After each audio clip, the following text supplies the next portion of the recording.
রাজধানীর বিজয়নগরে শ্রম ভবনের সামনে বকেয়া বেতন ও ঈদ বোনাসের দাবিতে আন্দোলন করছেন টিনএজ গ্রুপের শ্রমিকরা।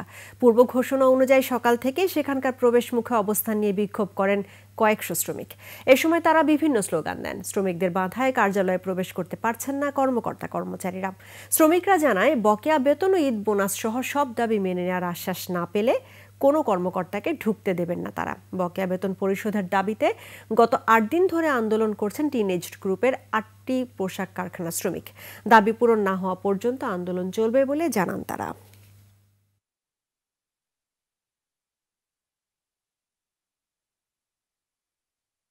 এখন যে কোনো ব্র্যান্ডের পুরাতন এসি বদলে নতুন ওয়ালটন এসিতে উপভোগ করুন 25% ছাড়।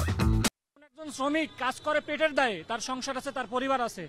এখন সে ব্যর্থ হইলে, সে যদি তার পাওনাদির সময় মতো না পায়, কোথায় যাবে? আমরা দীর্ঘ ৩ মাসের বকেয়া বেতন আমরা পাই নাই, কোনো ছুটির টাকা পাই নাই, কোনো ঈদ বোনাস পাই নাই। যতক্ষণ পর্যন্ত আমাদের বকেয়া পাওনা টাকা না পাবো, ততদিন পর্যন্ত এখানে আমরা অবস্থান কর্মসূচিতে থাকবো।